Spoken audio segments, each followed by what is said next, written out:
Hi കുട്ടികളെ, എൻ്റെ ചാനലിലേക്ക് സ്വാഗതം. ഇന്നത്തെ നമ്മുടെ വീഡിയോ ക്ലാസ് 7th സോഷ്യൽ സയൻസിൻ്റെ ഫസ്റ്റ് ചാപ്റ്ററായ മിഡീവൽ ഇന്ത്യയുടെ 3rd പാർട്ടാണ്. ഫസ്റ്റ് പാർട്ടും സെക്കൻഡ് പാർട്ടും നമ്മൾ അപ്ലോഡ് ചെയ്തിട്ടുണ്ട്. കാണാത്തവർ പോയി കാണുക. ലിങ്ക് ഡിസ്ക്രിപ്ഷൻ ബോക്സിൽ ഇട്ടേക്കാം. നമ്മുടെ വീഡിയോ ഇഷ്ടപ്പെട്ടാൽ ചാനൽ സബ്സ്ക്രൈബ് ചെയ്യാൻ മറക്കല്ലേ.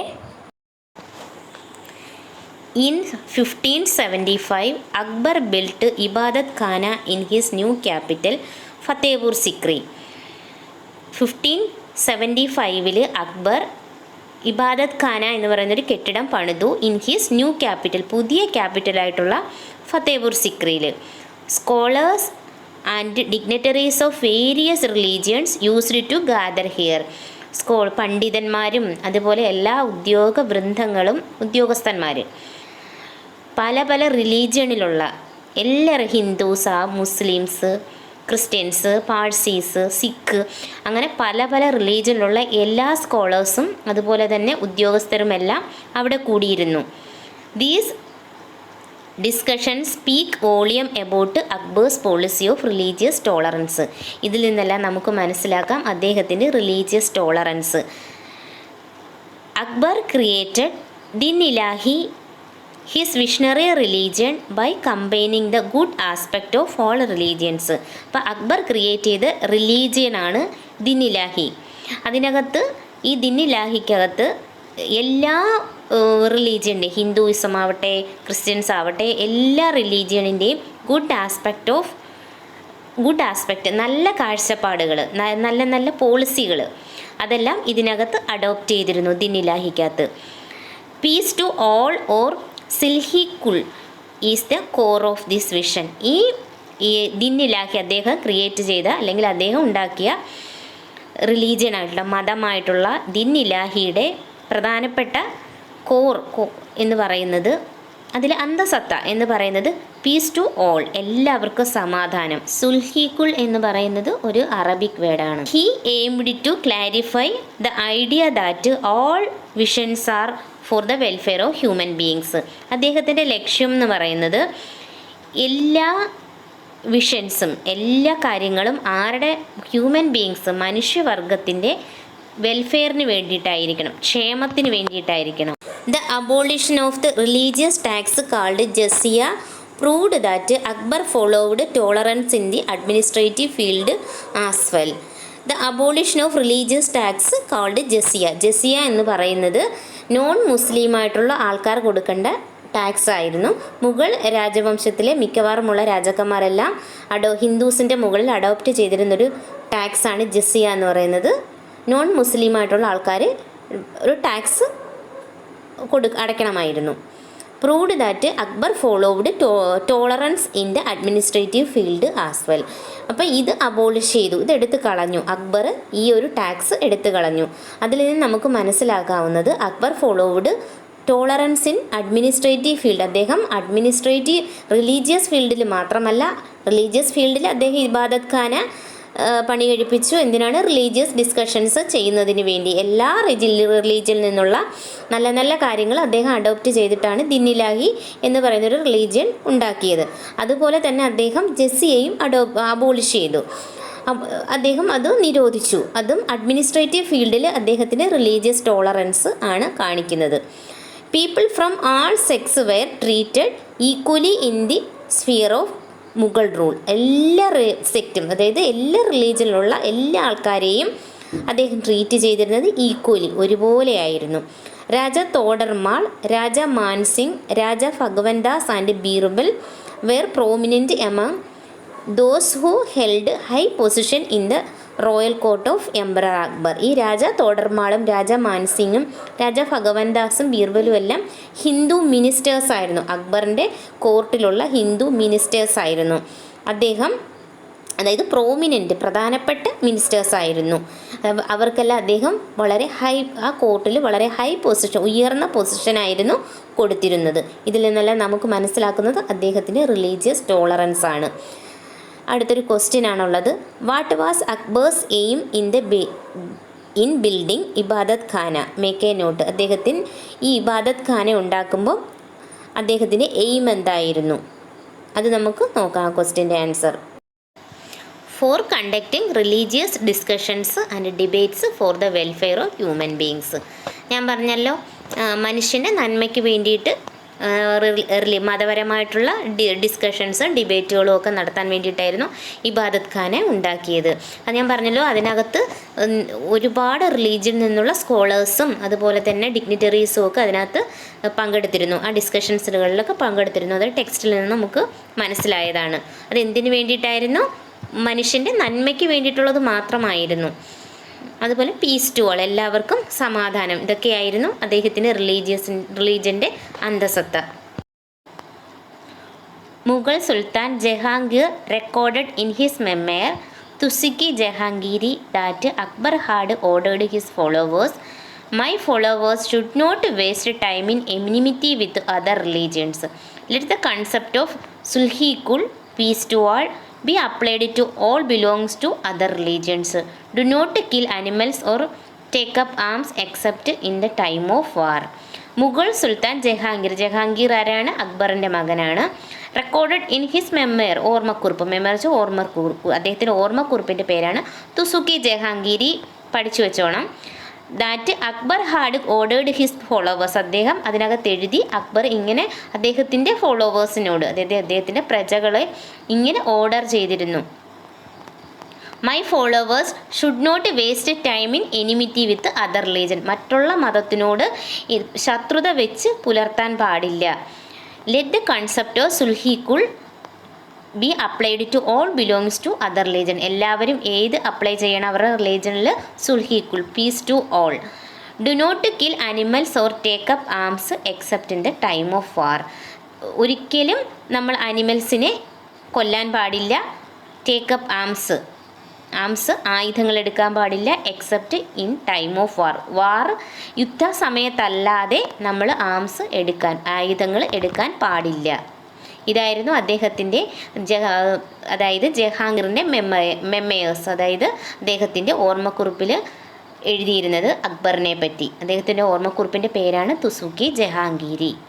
ഇനി പഠിക്കാനുള്ളത് the Mughal army. During the Mughal period a strong army was needed to expand the kingdom as well as to maintain the expanded kingdom. അതായത് ഇനി നമ്മൾ പഠിക്കുന്നത് മുഗൾ ആർമിയെ പറ്റിയാണ്. അപ്പോൾ നമ്മൾ അക്ബറിൻ്റെ കാര്യം, അദ്ദേഹത്തിൻ്റെ ദിന്നിലാഹിയെ പറ്റി പഠിച്ചു, ഇബാദത്ത് ഖാനെ പറ്റി പഠിച്ചു. അദ്ദേഹത്തിൻ്റെ റിലീജിയനാണ് ദിന്നിലാഹി എന്ന് പറയുന്നത്. പിന്നെ അദ്ദേഹം ജസിയ അബോളിഷ് ചെയ്തെന്ന് പഠിച്ചു. ഇനി അടുത്തതാണ് മുഗൾ ആർമി. അപ്പോൾ അദ്ദേഹത്തിൻ്റെ പീരീഡിൽ അല്ലെങ്കിൽ മുഗൾ പീരീഡിൽ a strong army was needed to expand the kingdom.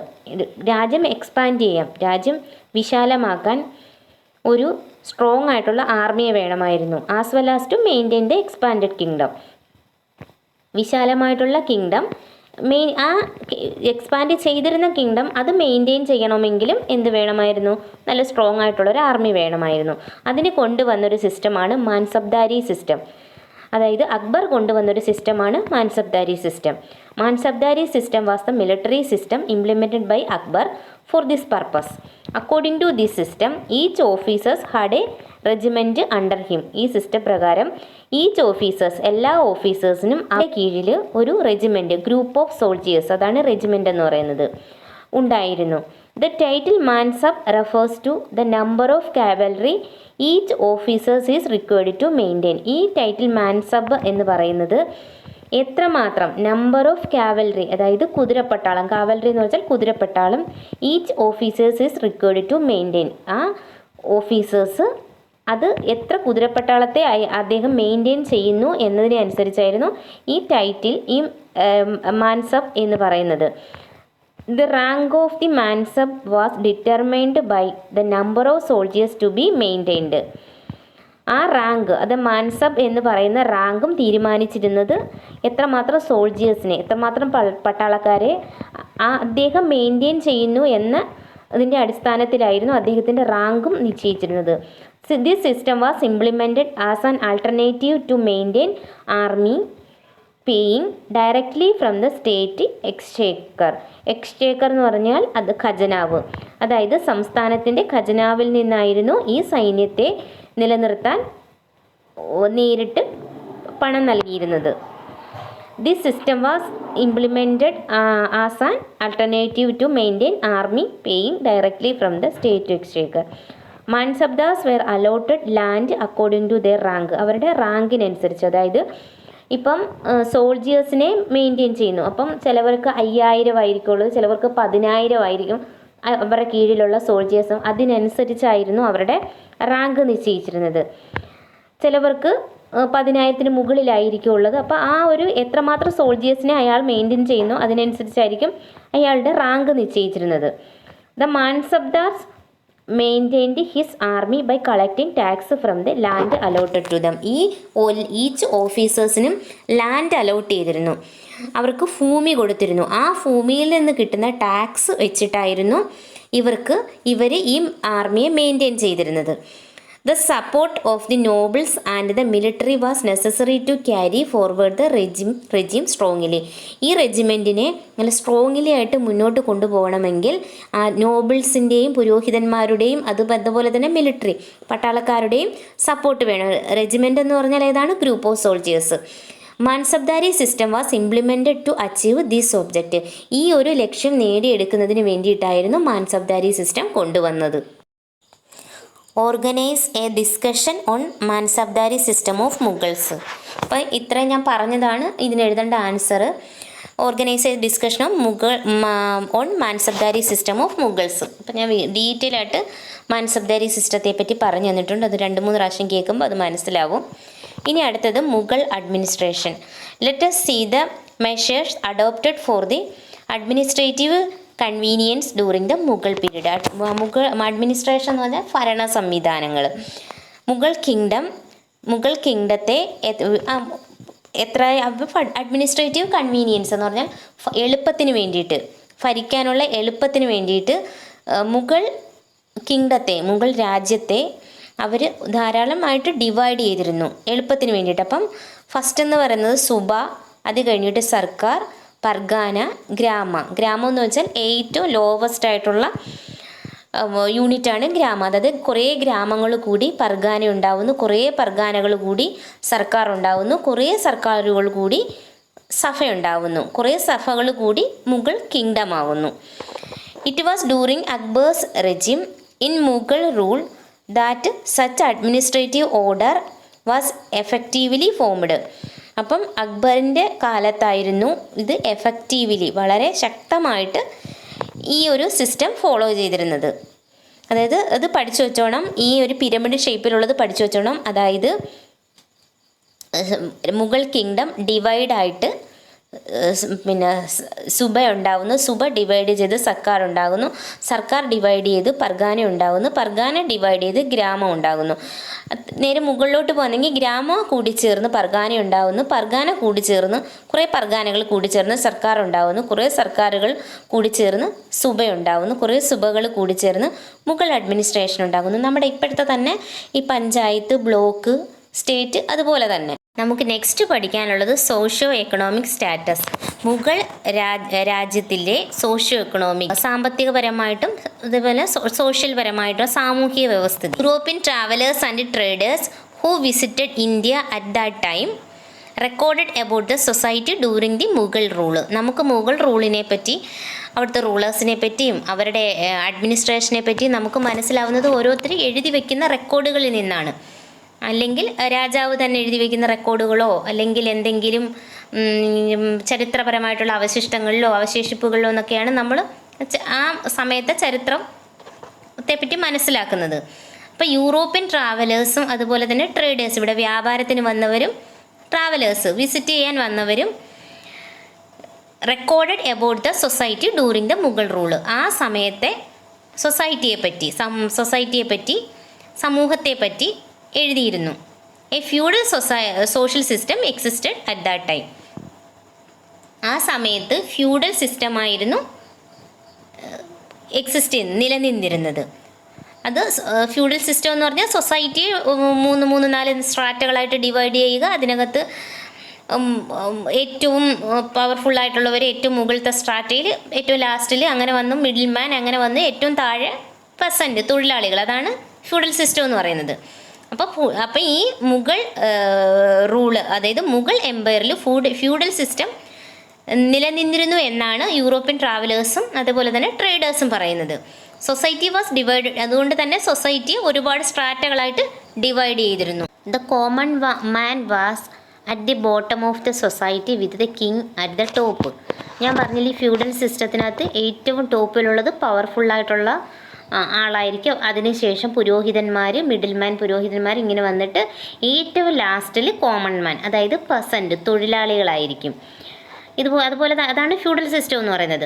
അപ്പോൾ ഇത് common man was at the bottom of the society, സൊസൈറ്റിയുടെ ഏറ്റവും താഴത്തെ തട്ടിൽ കോമൺ മാൻ ആയിരുന്നു. അതുപോലെ തന്നെ ടോപ്പിൽ കിങ്ങും ആയിരുന്നു. Standard of living of the people depend on wages and income. അതായത് ജനങ്ങൾക്ക് കിട്ടിയിരുന്ന വേജസിൻ്റെയും ഇൻകം വരുമാനം, വേജസ് കൂലിയുടെയും അടിസ്ഥാനത്തിലായിരുന്നു അവരുടെ സ്റ്റാൻഡേർഡ് ഓഫ് ലിവിങ് ഒരു സ്റ്റാറ്റസ് ഉണ്ടായിരുന്നത്. The most of the people were farmers, കൂടുതലും ആൾക്കാരും ഫാർമേഴ്സ് ആയിരുന്നു, കൃഷിക്കാരായിരുന്നു. Caste system existed among them, ജാതി വ്യവസ്ഥ അവരുടെ ഇടയിൽ നിലനിന്നിരുന്നു. Each caste had its own customs and rituals, എല്ലാ ജാതികൾക്കും അവരുടേതായിട്ടുള്ള കസ്റ്റംസ്, ആചാരങ്ങളും അനുഷ്ഠാനങ്ങളും റിച്വൽസ് ഉണ്ടായിരുന്നു. ടവനിയർ, എ ഫ്രഞ്ച് ട്രാവലർ, ഒരു ഫ്രാൻസിലെ ട്രാവലറാണ് Tavernier. Visited India during the Mughal period. Recorded, അദ്ദേഹം മുഗൾ രാജാക്കന്മാർ ഭരിച്ചിരുന്ന സമയത്തായിരുന്നു ഇന്ത്യ സന്ദർശിച്ചത്. Recorded the social condition and life style of the people at that time.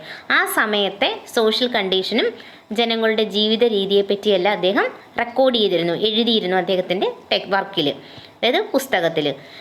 There existed wide difference in the way of life, food habits and clothing of people from place to place. ഓരോ സ്ഥലത്തു നിന്നും മറ്റൊരു സ്ഥലത്തോട്ട് പോകുമ്പോൾ അവരുടെ food habits വ്യത്യാസമായിരുന്നു, അവരുടെ clothing of people, വസ്ത്രധാരണ രീതി വ്യത്യാസമായിരുന്നു, ഓഫ് ലൈഫ്, ജീവിത രീതിയിലും വ്യത്യാസമായിരുന്നു. ബാബർ ഇൻ ഹിസ് മെമ്മേഴ്സ്, ബാബറിൻ്റെ മെമ്മേഴ്സ് എന്ന് പറഞ്ഞാൽ ബാബർ എഴുതിയിരുന്നത്, ബാബറിൻ്റെ വർക്കിന് പേര് Baburnama. Memoirs recorded the labour system and caste system prevalent in India during those days. അതായത് ബാബർ അദ്ദേഹത്തിൻ്റെ വർക്കിൽ എഴുതിയിരുന്നു ലേബർ സിസ്റ്റം, തൊഴിലാളി വ്യവസ്ഥയെപ്പറ്റിയും ജാതി വ്യവസ്ഥയെപ്പറ്റിയും, ആ സമയത്ത് നിലനിന്നിരുന്ന തൊഴിലാളി വ്യവസ്ഥയെപ്പറ്റിയും ജാതി വ്യവസ്ഥയെപ്പറ്റിയെല്ലാം അദ്ദേഹത്തിൻ്റെ വർക്കിൽ, മെമ്മേഴ്സ് എന്ന് വെച്ചാൽ അദ്ദേഹത്തിൻ്റെ ഓർമ്മക്കുറിപ്പിൽ എഴുതിയിരുന്നു. ഈ ഒരു പാരഗ്രാഫ് മുഗൾ പീരീഡിലെ സോഷ്യോ എക്കണോമിക് കണ്ടീഷനാണ്. ചിലപ്പം ക്വസ്റ്റ്യൻ ചോദിക്കും, സോഷ്യോ എക്കണോമി അല്ലെങ്കിൽ describe a note on socio economic condition of Mughal period എന്നോ, അല്ലെങ്കിൽ write a short note on the socio economic condition in Mughal period എന്നോ ചോദിച്ചാൽ ഈ ഒരു ഇതിനകത്ത് പാരഗ്രാഫിലെ ആൻസറാണ് എഴുതി വയ്ക്കേണ്ടത്. പിന്നെ ഇതിൻ്റെയൊക്കെ നോട്ട്സ് ആവശ്യമുണ്ടെങ്കിൽ കമൻറ്റ് ചെയ്താൽ മതി, ഞാൻ നോട്ട്സ് ഇട്ടത്. ഇതിനകത്തുള്ളൊരു ഒൺവേഡ് എന്ന് പറയുന്നത് മുഗൾ പീരീഡിൽ ഇന്ത്യ സന്ദർശിച്ച അതായത് യൂറോപ്യൻ ട്രാവലറിൻ്റെ പേരാണ് തവനിയർ. ഇതാണ് ഇതിനകത്ത് ഒരു ഒൺവേഡ് ഉള്ളത്. Agra and Fatehpur Sikri were larger than the city of London and was always bustling with people. ആഗ്രയും ഫത്തേപൂർ സിക്രിയും ലണ്ടനേക്കാളും വലിയ സിറ്റി ആയിരുന്നു. And was always bustling with people, എപ്പോഴും ആൾക്കാരായിരുന്നു. The 12-mile distance between the cities were filled with markets selling food and other items all along the way. എന്നുവെച്ചാൽ അതായത് ഈ രണ്ട് സിറ്റീസിലും രണ്ട് സൈഡിലും market selling food and other items all along the way. ഈ വഴിയുടെ രണ്ട് വശങ്ങളിലും ഫുഡ് ഐറ്റംസും അതുപോലെ വഴിയോര കച്ചവടക്കാർ ധാരാളം ഉണ്ടായിരുന്നു. Above is the description of 2 cities in India by Ralph Fitch, a Englishman who visited India during the Mughal period. ഈ മുകളിൽ പറയുന്ന ആ ഒരു ബോക്സിൽ കിടക്കുന്നതെന്ന് പറഞ്ഞാൽ റാൽഫ് ഫിച്ച് എന്ന് പറയുന്ന English man Mughal period visit ചെയ്തപ്പോൾ എഴുതിയ ഒരു കൊട്ടേഷനാണ്. അപ്പം അതിനകത്തൊരു ഒൺവേഡാണ് English man who visited India during the Mughal period, Ralph Fitch. മറ്റേ നേരത്തെ നമ്മൾ പഠിച്ചത് French traveller who visited the Mughal period, Tavernier. ഇത് രണ്ടും പഠിച്ചു വെച്ചോണം. From this description you can understand the economic progress we had achieved during the Mughal rule. ഈ ഡിസ്ക്രിപ്ഷനിൽ നമുക്ക് മനസ്സിലാക്കാൻ പറ്റുന്നത് എക്കണോമിക് പ്രോഗ്രസ്, കാരണം ഈ 2 സിറ്റിയിലും ആൾക്കാരായിരുന്നു, ഇപ്പോഴും ആൾക്കാരായിരുന്നു. അതുപോലെ തന്നെ ഈ റോഡിൻ്റെ വശങ്ങളിലെല്ലാം എപ്പോഴും ഫുഡ് ഐറ്റംസ് വിൽക്കുന്നതും അതുപോലെ കച്ചവടക്കാരായിരുന്നു ഇരുവശങ്ങളിലും. അദ്ദേഹം റാൽഫ് ഫിച്ച് എഴുതിയതിൽ നിന്ന് തന്നെ നമുക്ക് മനസ്സിലാക്കാൻ സാധിക്കും എക്കണോമിക് പ്രോഗ്രസ്. ആ സമയത്തെ മുഗൾ പീരീഡിൽ economic progress, agricultural achievements were the basis for this economic progress. ഇതിൻ്റെ നമുക്ക് പറയാൻ പറ്റും അഗ്രികൾച്ചറൽ അച്ചീവ്മെൻറ്റ്സ് തന്നെയാണ് ഈ എക്കണോമിക് പ്രോഗ്രസിൻ്റെ പിന്നിലെന്ന്. Rice, wheat, barley, sugar cane, cotton and oil seeds were the major agricultural product of the time. അതായത് rice, അരിയും, വീറ്റ്, ഗോതമ്പ്, ബാർലി, ഷുഗർ കെയിൻ എന്ന് പറഞ്ഞാൽ എന്താണ്, കരിമ്പ്, അതിന് കോട്ടൺ, ഓയിൽ സീഡ്, ഇതൊക്കെയായിരുന്നു major agricultural product. Abul Fazl in his book, അടുത്ത ഓൺവേഡാണ് അബുൾ ഫാസലിൻ്റെ ബുക്കിൻ്റെ പേരാണ് Ain-i Akbari. Recorded that Indians cultivated different varieties of rice. അദ്ദേഹം പറയുന്നത് അദ്ദേഹത്തിൻ്റെ വർക്കിൻ്റെ പേരാണ് ഐനി അക്ബരി, അതായത് അക്ബറിനെ പറ്റി എഴുതിയതാണ്. അബുൾ ഫാസൽ അക്ബറിനെ പറ്റി എഴുതിയ ബുക്കിൻ്റെ പേരാണ് ഐനി അക്ബരി അല്ലെങ്കിൽ അക്ബർനാമ. അദ്ദേഹം അതിനകത്ത് എഴുതിയിരിക്കുന്നതെന്ന് വെച്ചാൽ Indians cultivated different varieties of rice, ധാരാളം വെറൈറ്റി, പല തരത്തിലുള്ള അരി ഇന്ത്യൻസ് കൾട്ടിവേറ്റ് ചെയ്തിരുന്നു. The farmer was not evicted from the land as long as he paid tax. അദ്ദേഹം എത്രമാത്രം ടാക്സ് പേ ചെയ്യുന്നു അത്രയും നാളത്തേക്ക് അദ്ദേഹത്തിന് ആ ലാൻഡിൽ നിന്നും എവിക്റ്റ് ചെയ്തിരുന്നില്ല, പുറത്ത് കളയുന്നില്ല. വർഷാവർഷം ടാക്സ് അടച്ചാൽ മാത്രം മതിയായിരുന്നു. പിന്നെ ഒരെണ്ണം ഉള്ളത് main agricultural product of Mughal period, അതാണ് rice, wheat, barley, sugar cane, cotton and oil seeds. ഇതായിരുന്നു major agricultural product of Mughal period. ഇതും ഇമ്പോർട്ടൻ്റ് ആണ്, പരീക്ഷയ്ക്ക് ചോദിക്കാൻ ചാൻസ് ഉള്ളത്. The use of technology and new tools enriched the agricultural sector during the Mughal period. The Persian wheel and the canals were widely used for irrigation. അതായത് the use of technology and new tools enriched the agriculture sector. അതായത് പുതിയ ടെക്നോളജികൾ അവർ കൊണ്ടുവന്നു, അതുപോലെ തന്നെ agricultural tools പുതിയത് implement ചെയ്ത് ഇതെല്ലാം അഗ്രികൾച്ചറൽ സെക്ടറിനെ ഇമ്പ്രൂവ്മെൻറ്റ് ചെയ്തു ഡ്യൂറിങ് ദി മുഗൾ പീരീഡിൽ. The Persian wheel and the canals were widely for irrigation used for irrigation. അപ്പോൾ ഇറിഗേഷൻ പർപ്പസിന് വേണ്ടിയിട്ട് അവർ ഉപയോഗിച്ചിരുന്നതാണ് പേർഷ്യൻ വീൽ ആൻഡ് കനാൽ. ഇത് ഓൺവേഡാണ്. ഇനി നമ്മൾ പഠിക്കാനുള്ളത് Abul Fazl. Abul Fazl was the most prominent historian during the Mughal era. അപ്പം അബുൾ ഫാസൽ എന്ന് പറയുന്നത് പ്രധാനപ്പെട്ട ഒരു ഹിസ്റ്റോറിയൻ, ചരിത്രകാരനായിരുന്നു മുഗൾ ഇറ എന്ന് വെച്ചാൽ മുഗൾ കാലഘട്ടത്തിലെ. He was Akbar's adviser. ഞാൻ പറഞ്ഞില്ലേ അക്ബറിനെ പറ്റിയാണ് അദ്ദേഹം എഴുതിയത്. അക്ബറിൻ്റെ സമയത്തുള്ളൊരു ഹിസ്റ്റോറിയനായിരുന്നു Abul Fazl. He was Akbar's adviser, അക്ബറിൻ്റെ ഒരു അഡ്വൈസർ എന്ന് പറഞ്ഞാൽ ഉപദേശകനായിരുന്നു. അതിൻ്റെ ബയോഗ്രഫർ എന്ന് പറഞ്ഞാൽ അക്ബറെ പറ്റി അദ്ദേഹത്തിൻ്റെ ബയോഗ്രഫി, ജീവചരിത്രം എഴുതിയ ആളായിരുന്നു. He is author of the book Ain-i Akbari and Akbarnama. അപ്പോൾ അദ്ദേഹത്തിൻ്റെ വർക്കിൻ്റെ പേരാണ്, ഇമ്പോർട്ടൻ്റ് ആണ്, ഐനി അക്ബരി ആൻഡ് അക്ബർനാമ.